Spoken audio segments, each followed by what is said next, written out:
This is a chord. It's a what? It's a line, segment, ray. What kind of line is it? It's a segment. They're all straight lines. Segment means what? It has two endpoints. It's a segment with two endpoints on the circle. You see how these two endpoints are on the circle? Not inside, not outside. It's on the circle. So this is an example of a segment. Can this be a segment?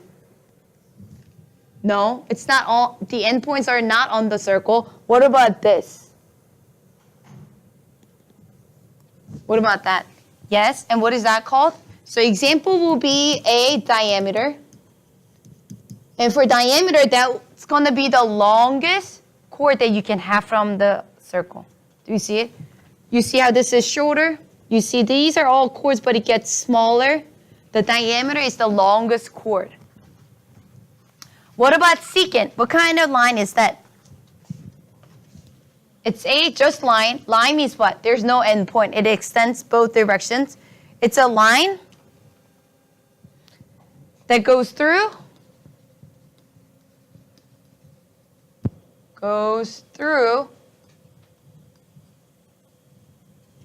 How many times?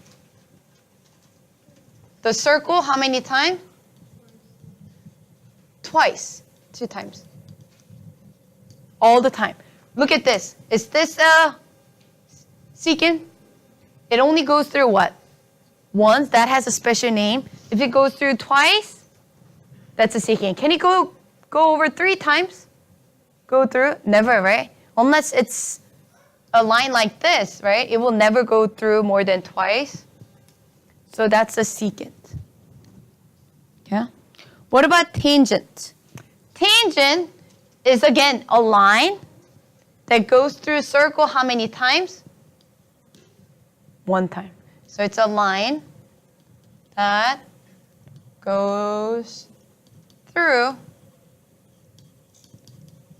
the circle once. Only once. 1 time. Okay?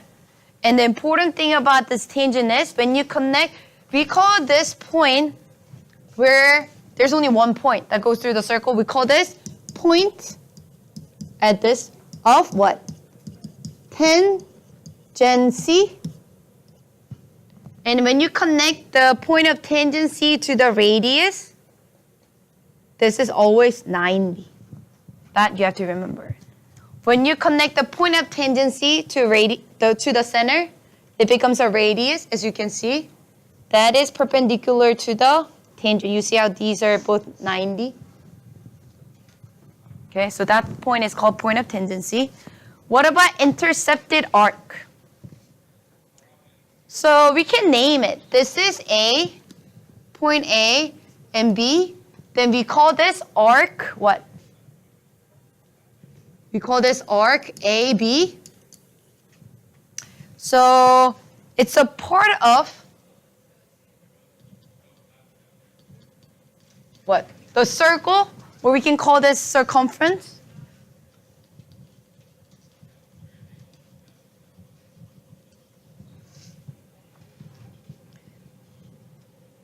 Cut off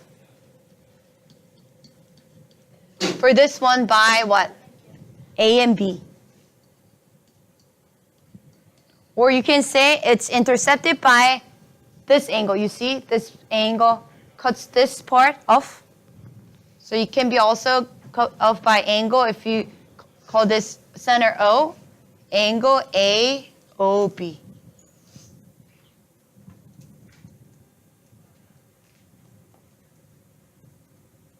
So we call this arc AB intercepted by angle AOB.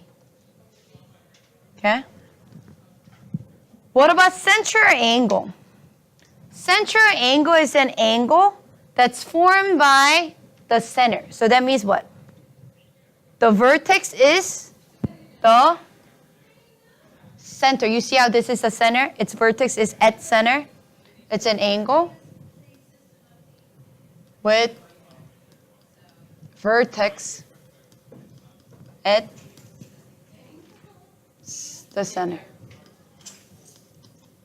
So can this be central angle?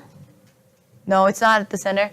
We're going to learn these angles too. What about this angle? Would this be central angle? No, it's not at the center. Okay?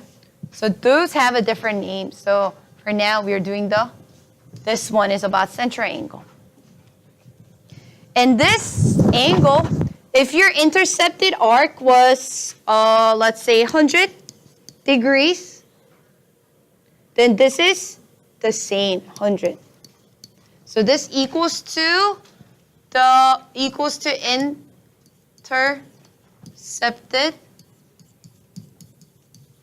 arc. The measure of the intercepted arc. Length of the intercepted arc will be different than the measure of intercepted arc. Measure will be the angle. The length will be the part of the circumference, the length. Okay? All right, a few more. Inscribed angle. Now, if it's an angle that has a vertex on the circle, you see? It's on the circle. That's called inscribed angle. So it's an angle that has a vertex of angle is on the circle. Okay? So now, if this is 100 degrees, guess what this will be? Would it be still equal? No, it's half. This is half. So it will be equal to half of the central angle. Which is same thing as what? Central angle is same as the intercepted arc, right? This is 100. Which is, so that means half of what? Intercepted arc. Central angle is easy, they're equal. Inscribed, doesn't it look smaller? When you put more, gets smaller, it's half. So now there are two types of arcs. We went over the arcs, right? It's part of the circumference. If it's less than 180, how do you know it's less than 180? When you draw a diameter, that is what? 180, isn't it? So if it's less than 180, that's called what? Minor arc. Arc that's less than 180. If it's greater than, you see how this is 180 when it goes through the center? If it's greater than 180, it is major arc. And how do you name it? If it's a major arc, you have to use 3 letters.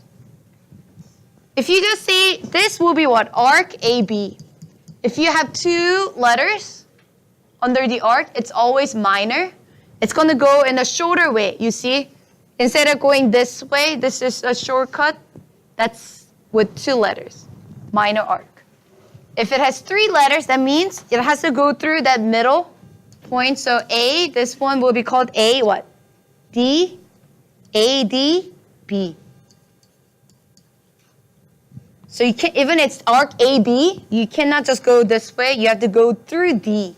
So whenever you are describing major arc, you have to give me 3 letters.